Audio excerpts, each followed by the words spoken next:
这是助练型洗衣机进水管安装方式。先将牙盖锁紧，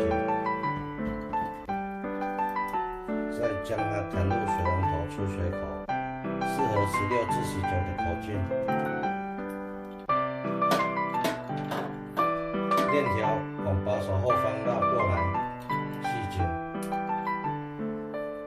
这个水源端就这样子安装就可以了。这是螺丝型洗衣机进水管安装方式。先将螺丝头与塑料螺母锁紧，再将接头弹入水龙头出水口，内部有一个胶垫，要确实平整的贴合于水龙头口，再将4根螺丝平均施力锁紧。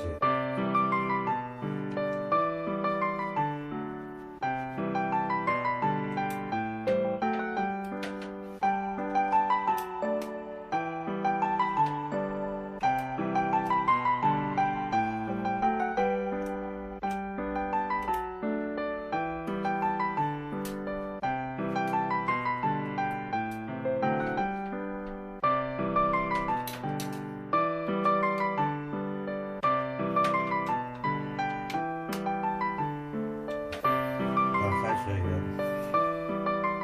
检查确实没有漏水，这样子就可以了。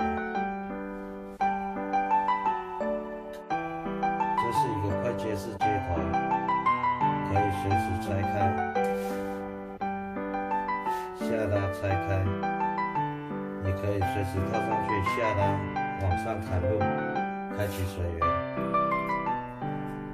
洗衣机进水管进水端的安装方式，不需任何工具，直接套入洗衣机牙口，用手旋